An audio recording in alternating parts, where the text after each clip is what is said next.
நாகப்பட்டினம் மாவட்டத்தின் பல பகுதிகளில் மழை. வேலூர் அருகே ஓடுகத்தூர் பகுதியில் ஆற்றில் வெள்ளப்பெருக்கு.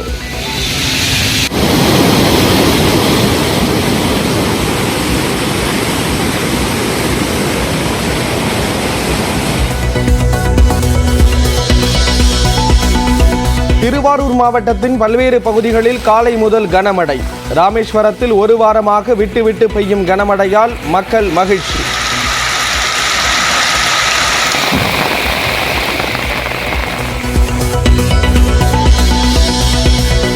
கனமழையால் ஆண்டிப்பட்டி அருகே சின்ன சுருளி அருவியில் நீர்வரத்து அதிகரிப்பு. சுற்றுலா பயணிகள் செல்ல தடை.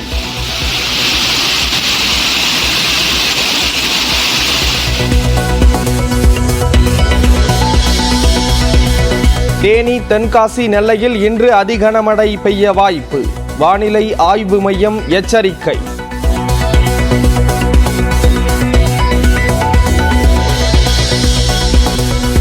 கன்னியாகுமரி, கோவை, நீலகிரி உள்ளிட்ட 6 மாவட்டங்களில் இன்று மிக கனமழைக்கு வாய்ப்பு. தூத்துக்குடி, மதுரை உள்ளிட்ட 5 மாவட்டங்களில் கனமழை பெய்யக்கூடும் என வானிலை மையம் கணிப்பு.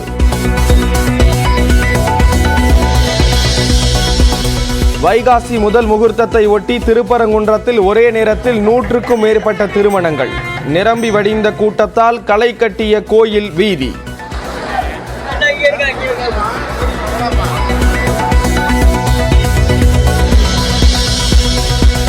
சென்னை வடபழனி முருகன் கோயிலில் வைகாசி விசாக தேரோட்டம். அரோகரா முழக்கத்துடன் தேரை வடம்பிடித்து இழுக்கும் பக்தர்கள்.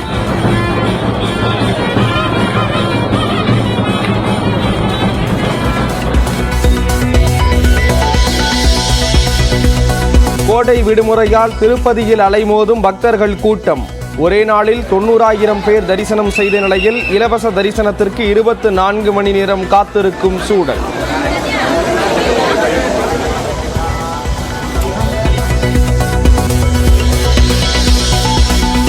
பாமக நிறுவனர் ராமதாஸ் குறித்து சமூக வலைதளத்தில் அவதூறு கருத்து வெளியிட்டதாக புகார். எடப்பாடி அருகே குறும்பப்பட்டியைச் சேர்ந்தவர் கைது.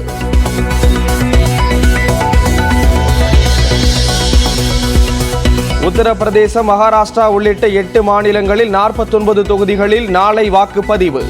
வாக்கு எந்திரங்களை எடுத்துச் செல்லும் பணிகள் தீவிரம்.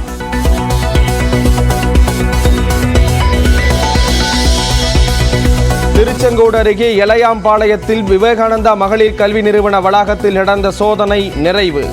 பணம் மற்றும் ஆவணங்கள் வருமான வரித்துறையினர் கைப்பற்றியுள்ளதாக தகவல்.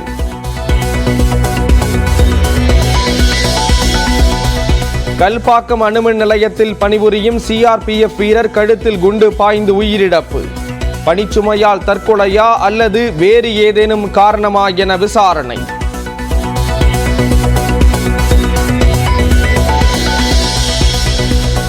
கரூர் மாவட்டம் நெரூரில் சதாசிவ பிரம்மேந்திரால் ஆராதனை விழாவில் 8 ஆண்டுகளுக்கு பிறகு நடந்த அன்னதானம். எச்சில் இலையில் அங்க பிரதர்சனம் செய்து நேர்த்திக்கடன் செலுத்திய பக்தர்கள்.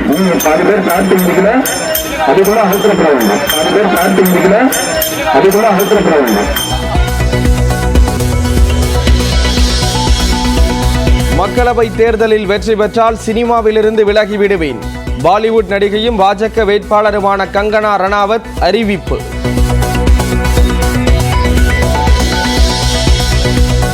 காங்கிரஸ் ஆட்சியில் பாதுகாப்பு படை வீரர்களுக்கு தரமான துப்பாக்கிகள் கூட தரப்படவில்லை. ஆயுத பேர இறக்குமதியில் ஊழல் செய்ய ராணுவத்தை பலவீனமாக வைத்திருந்தார்கள் என பிரதமர் குற்றச்சாட்டு.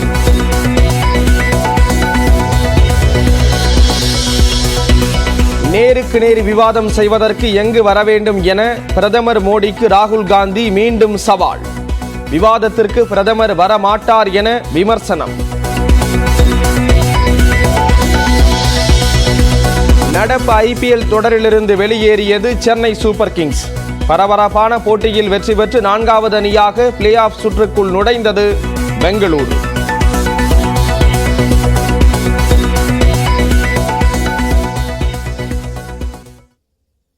திருவாரூர் மாவட்டத்தின் பல்வேறு பகுதிகளில் காலை முதல் காற்றுடன் கூடிய கனமழை பெய்து வருவதால் விவசாயிகள் கவலை அடைந்துள்ளனர்.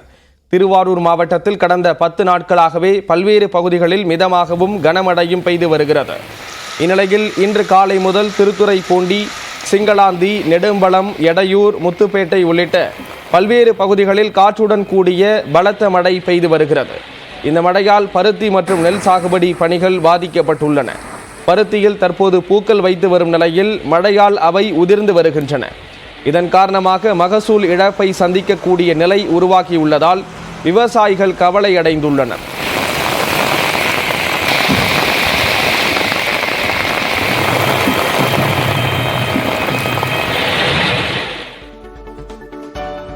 வேலூர் மாவட்டத்தின் பல்வேறு பகுதிகளில் விடிய விடிய கொட்டி தீர்த்த கனமழையால் உத்தரகாவேரி ஆற்றில் திடீரென வெள்ளப்பெருக்கு ஏற்பட்டுள்ளது. ஜவாது மலை, ஒடுகத்தூர், மேல் அரசம்பட்டு ஆகிய மலைப்பகுதிகளில் விடிய விடிய கொட்டி தீர்த்த கனமழையால் இந்த வெள்ளப்பெருக்கு ஏற்பட்டுள்ளது. இதையடுத்து ஆற்று பகுதிக்கு பொதுமக்கள் யாரும் செல்ல வேண்டாம் எனவும், பள்ளி விடுமுறை என்பதால் குழந்தைகளை பெற்றோர் பாதுகாப்பாக பார்த்து கொள்ள வேண்டும் எனவும் பேரூராட்சி நிர்வாகம் அறிவுறுத்தியுள்ளது.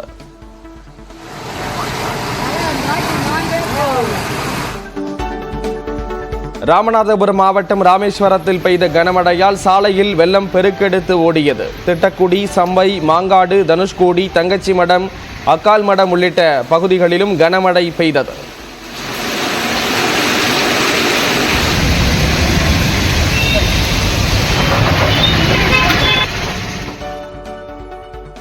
கன்னியாகுமரி மாவட்டம் முழுவதும் பரவலாக விடிய விடிய கனமழை பெய்தது. இதனால் பேச்சிப்பாறை, பெருஞ்சாணி உள்ளிட்ட அணைகளுக்கு நீர்வரத்து அதிகரித்துள்ளது. பேச்சிப்பாறை அணையின் நீர்மட்டம் 45.72 அடியாக உள்ள நிலையில் வினாடிக்கு 1247 கனஅடி தண்ணீர் வந்து கொண்டிருக்கிறது. பெருஞ்சாணி அணையின் நீர்மட்டம் 48.80 அடியாகவும் நீர்வரத்து வினாடிக்கு 626 கனஅடியாகவும் உள்ளது. இதனால் கோதையாறு, தாமிரபரணி ஆறு, பரளியாறு உள்ளிட்ட நீர்நிலைகளில் தண்ணீர் கரைபுரண்டு ஓடுகிறது. இதையடுத்து நீர்நிலைகளில் குளிக்க தடை விதிக்கப்பட்டுள்ளதுடன் கரையோர மக்கள் பாதுகாப்பான இடங்களுக்கு செல்ல அறிவுறுத்தப்பட்டுள்ளது. மேலும் பேரிடர் மீட்பு குழுவினர் 90 பேர் 3 இடங்களில் முகாமிட்டு கண்காணிப்பு பணியில் ஈடுபட்டுள்ளனர். தீயணைப்புத்துறை சார்பில் அவசர அழைப்பு எண்களும் அறிவிக்கப்பட்டுள்ளன. கன்னியாகுமரி மக்கள் 7305959990 அல்லது 730550959991 அல்லது 730550959992. குழித்துறை மக்கள் 730550959994. அதேபோன்று குலசேகரத்தில் இருக்கக்கூடிய மக்கள் 730550959997 ஆகிய எண்களில் தொடர்பு கொள்ளலாம். தக்கலைக்கு 730550959998, குளச்சலுக்கு 730550959996, கொல்லங்கோட்டிற்கு 730550959998, திங்கள் நகருக்கு 046512237999 என்ற அவசர அழைப்பு எண்கள் அறிவிக்கப்பட்டிருக்கின்றன.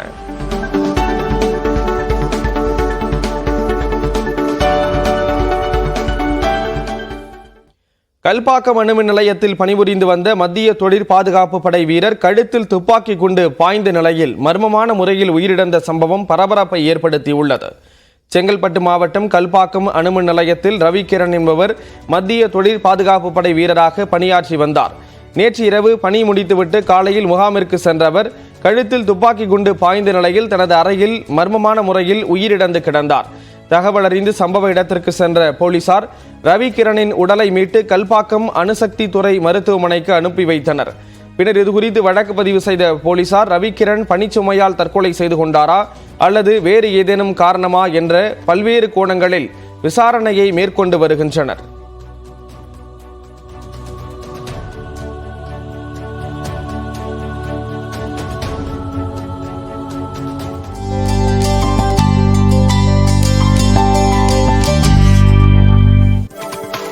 அடுத்ததாக நம்ம ஒரு செய்திகளை பார்க்கலாம். இந்திய கடல் பகுதிக்குள் அத்துமீறி நுழைந்து மீன்பிடித்துக் கொண்டிருந்த இலங்கையைச் சேர்ந்த 7 மீனவர்கள் கைது செய்யப்பட்டனர். இந்திய கடல் பகுதியில் கடலோர காவல் படையினர் ரோந்து பணியில் ஈடுபட்டு கொண்டிருந்தனர். அப்போது இலங்கையைச் சேர்ந்த மீனவர்கள் 7 பேர் கன்னியாகுமரி அருகே உள்ள இந்திய கடல் பகுதியில் அத்துமீறி நுழைந்து மீன்பிடித்துக் கொண்டிருப்பதை கண்டறிந்தனர். இதையடுத்து அவர்களை கைது செய்து படகையும் பறிமுதல் செய்தனர். அவர்கள் கடலோர பாதுகாப்பு குழும காவல்துறையிடம் ஒப்படைக்கப்பட்ட நிலையில் விசாரணை நடைபெறுகிறது. செங்கல்பட்டு மாவட்டத்தில் எஸ்ஆர்எம் குளோபல் மருத்துவமனையும் நந்திவரம் கூடுவாஞ்சேரி கோவில் நகர லயன்ஸ் சங்கமும் இணைந்து ஆட்டோ ஓட்டுநர்களுக்கு உயிர்காக்கும் அடிப்படை பயிற்சியை வழங்கினர். மருத்துவர் சந்திரசேகர், மார்க்கெட்டிங் துணைத் தலைவர் வீரபிரகாஷ், லயன் சங்கத்தைச் சேர்ந்த அசோக் ஆகியோர் கலந்து கொண்டு ஆட்டோ ஓட்டுநர்களுக்கு முதலுதவி பயிற்சி அளித்தனர். மேலும் எஸ்ஆர்எம் பொது மருத்துவமனைக்கு பிரசவத்துக்காக அனுமதிக்கு ஆட்டோவில் அழைத்து வரும் ஓட்டுநர்களுக்கு 3000 ரூபாயும், சிகிச்சைக்கு வரும் பெண்ணுக்கு 20,000 ரூபாயும் எஸ்ஆர்எம் வள்ளியம்மை நல நிதியிலிருந்து வழங்கப்படும் என்றும் தெரிவித்தனர். பெரம்பலூர் மாவட்டம் மங்களமேடு அருகே 130 கிலோ கஞ்சா கடத்தி வந்தவர்களை காவல்துறை கைது செய்தனர்.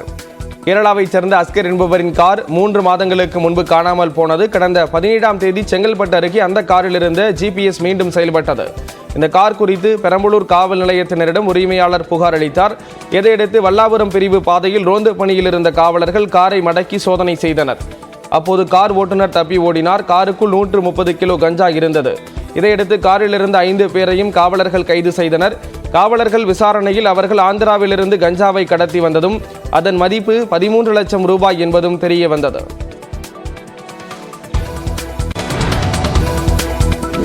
கோவை குற்றாலத்தில் சுற்றுலா பயணிகள் குளிக்க அனுமதி வழங்கப்பட்டுள்ளது. சிறுவாணி நீர்பிடிப்பு பகுதி மற்றும் அடிவார பகுதிகளில் மழைப்பொழிவு குறைந்துள்ளது. அதே நேரத்தில் அவ்வப்போது விட்டு மழை பெய்து வரும் நிலையில் வெள்ளப்பெருக்கு ஏற்பட வாய்ப்பிருப்பதால் அதனை கண்காணிக்க 5க்கும் மேற்பட்ட குழுக்கள் அமைக்கப்பட்டுள்ளன. இந்த நிலையில் கோவை குற்றால அருவியில் குளிக்க அனுமதி வழங்கப்பட்டுள்ளதாலும் இன்று வார விடுமுறை என்பதாலும் சுற்றுலா பயணிகள் அதிக அளவில் வருவார்கள் என எதிர்பார்க்கப்படுகிறது.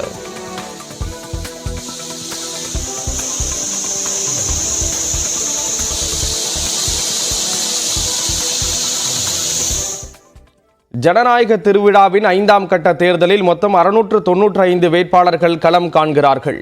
ராகுல் காந்தி, மத்திய அமைச்சர்கள் ராஜ்நாத் சிங், பியூஷ் கோயல், ஸ்மிருதி இரானி உள்ளிட்ட முக்கிய வேட்பாளர்களின் அரசியல் பாதையை இந்த தேர்தல் தீர்மானிக்கும் என்று நம்பப்படுகிறது. நாடு முழுவதும் மக்களவைத் தேர்தல் 7 கட்டங்களாக நடைபெற்று வருகிறது. இதில் 4 கட்ட தேர்தல்கள் பெரிய அளவில் வன்முறை சம்பவங்கள் எதுவுமின்றி அமைதியான முறையில் நடந்து முடிந்துள்ளன. அதன் தொடர்ச்சியாக 5ஆம் கட்ட வாக்குப்பதிவில் 49 தொகுதிகளுக்கு தேர்தல் நடைபெற உள்ளது. அதன்படி மொத்தம் 40 தொகுதிகள் கொண்ட பீகாரில் முசாஃபர்பூர் உட்பட 5 தொகுதிகளுக்கும், 14 தொகுதிகள் கொண்ட ஜார்க்கண்டில் 3 தொகுதிகளுக்கும், 21 தொகுதிகளை கொண்ட ஒடிஷாவில் 5 தொகுதிகளுக்கும் வாக்குப்பதிவு நடைபெற உள்ளது. 48 மக்களவைத் தொகுதிகளில் மகாராஷ்டிராவை பொறுத்தவரை ஏற்கனவே 35 தொகுதிகளுக்கு தேர்தல் நடந்து முடிந்துவிட்டது. எஞ்சியுள்ள 13 தொகுதிகளுக்கும் 5ஆம் கட்ட தேர்தலில் வாக்குப்பதிவு நடைபெறவிருக்கிறது. குறிப்பாக தலைநகரான மும்பையில் உள்ள 6 மக்களவைத் தொகுதிகளிலும், தானே, நாசிக் உள்ளிட்ட தொழில் மையங்களிலும் வாக்குப்பதிவு நடைபெற உள்ளது. இதனால் பிரபலங்கள் அதிகமானோர் வாக்களிப்பார்கள் என்று எதிர்பார்க்கப்படுகிறது. இதையொட்டி பலத்த பாதுகாப்பு ஏற்பாடுகளும் முடுக்கிவிடப்பட்டுள்ளன. 7 கட்டங்களாக வாக்குப்பதிவு நடைபெறும் உத்தரப்பிரதேசத்தில் 14 தொகுதிகளிலும், மேற்கு வங்கத்தில் ஹவுரா உட்பட 7 தொகுதிகளிலும் 5வது கட்டத்தில் மக்கள் தங்கள் ஜனநாயக கடமையை ஆற்ற உள்ளனர். உத்தரப்பிரதேசத்தை பொறுத்தவரை தலைநகர் லக்னோ, அமேதி, ரேபரேலி உள்ளிட்ட முக்கிய தொகுதிகளில் ஜனநாயக திருவிழா நடைபெறவிருப்பதால் அதிகம் உற்று நோக்கப்படுகிறது. இது தவிர யூனியன் பிரதேசங்களான ஜம்மு காஷ்மீரில் உள்ள பாரமுல்லா தொகுதிக்கும், லடாக்கில் உள்ள ஒரே ஒரு தொகுதிக்கும் மக்களவைத் தேர்தல் நடைபெறவிருக்கிறது. நட்சத்திர வேட்பாளர்களை பொறுத்தவரை உத்தரப்பிரதேசத்தின் ரேபரேலி தொகுதியில் ராகுல் காந்தி போட்டியிடுகிறார். 2004ஆம் ஆண்டு முதல் சோனியா காந்தியின் கோட்டையாக கருதப்பட்டு வந்த ரேபரேலி தொகுதியில் இம்முறை அவரது மகனான ராகுல் காந்தி போட்டியிடுகிறார். அவரை எதிர்த்து உத்தரப்பிரதேச அமைச்சர் தினேஷ் பிரதாப் சிங்கை பாஜக களமிறக்கியுள்ளது. கடந்த மக்களவைத் தேர்தலில் அமேதியில் ராகுல் காந்தியை தோற்கடித்த மத்திய அமைச்சரான ஸ்மிருதி இரானி மீண்டும் அதே தொகுதியில் போட்டியிடுகிறார். பல ஆண்டுகளாக காங்கிரசின் கோட்டையாக இருந்த அமேதியில் 2014ஆம் ஆண்டு ராகுல் காந்தியிடம் சுமார் 1 லட்சம் வாக்கு வித்தியாசத்தில் ஸ்மிருதி இரானி தோல்வியடைந்தார். 2019ஆம் ஆண்டு 55,000 வாக்கு வித்தியாசத்தில் ராகுலை வெற்றி கொண்டு ராணி பழி தீர்த்தார். இந்நிலையில் அதே தொகுதியில் 3வது முறையாக அவரை பாஜக களமிறக்கியுள்ள நிலையில் காங்கிரஸ் சார்பில் கிஷோரிலால் சர்மா போட்டியிடுகிறார். உத்தரப்பிரதேச தலைநகர் லக்னோவில் பாதுகாப்புத்துறை அமைச்சர் ராஜ்நாத் சிங் போட்டியிடுகிறார். ஏற்கனவே இதே தொகுதியில் 2014ஆம் ஆண்டு காங்கிரஸ் வேட்பாளரை சுமார் 2,70,000 வாக்கு வித்தியாசத்திலும், 2019ஆம் ஆண்டு சமாஜ்வாதி வேட்பாளர் பூனம் சத்ருகன் சின்ஹாவை 6,30,000 வாக்கு வித்தியாசத்திலும் தோற்கடித்தது குறிப்பிடத்தக்கது. மல்யுத்த வீராங்கனைகளுக்கு பாலியல் தொல்லை கொடுத்ததாக சர்ச்சைக்குள் சிக்கிய இந்திய மல்யுத்த சம்மேளனத்தின் முன்னாள் தலைவர் பிரிஜ்பூஷன் சரண் சிங்கின் மகன் கரண் பூஷன் சிங் உத்தரப்பிரதேசத்தின் கைசர்கஞ்சில் போட்டியிடுகிறார். பீகாரை பொறுத்தவரை முன்னாள் முதலமைச்சர் லாலு பிரசாத் யாதவின் மகள் ரோஹிணி ஆச்சார்யா சரண் தொகுதியில் களம் காண்கிறார். இவரை எதிர்த்து போட்டியிடும் பாஜக வேட்பாளர் ராஜீவ் பிரதாப் ரூடியும் சாதாரண ஆளில்லை. 2014 மற்றும் 2019 தேர்தல்களில் தன்னை எதிர்த்து போட்டியிட்ட லாலுவின் உறவினர்களை அதிக வாக்கு வித்தியாசத்தில் தோற்கடித்தவர். 5ஆம் கட்ட தேர்தலில் முக்கிய வேட்பாளர்களில் ஒருவர் லோக் ஜனசக்தி கட்சியின் தலைவர் ராம்விலாஸ் பாஸ்வானின் மகன் சிராக் பாஸ்வான். இவர் பீகாரின் ஹாஜிப்பூர் தொகுதியில் ராஷ்டிரிய ஜனதா தளத்தின் சந்திராராமை எதிர்த்து போட்டியிடுகிறார். இதேபோல் மத்திய அமைச்சர் பியூஷ் கோயல் முதன்முறையாக மக்களவைத் தேர்தலில் போட்டியிடுகிறார். இவர் மும்பை வடக்கு தொகுதியில் களம் காண்கிறார். தேசிய மாநாட்டுக் கட்சியின் துணைத் தலைவர் உமர் அப்துல்லா ஜம்மு காஷ்மீரின் பாரமுல்லா மக்களவைத் தொகுதியில் போட்டியிடுகிறார்.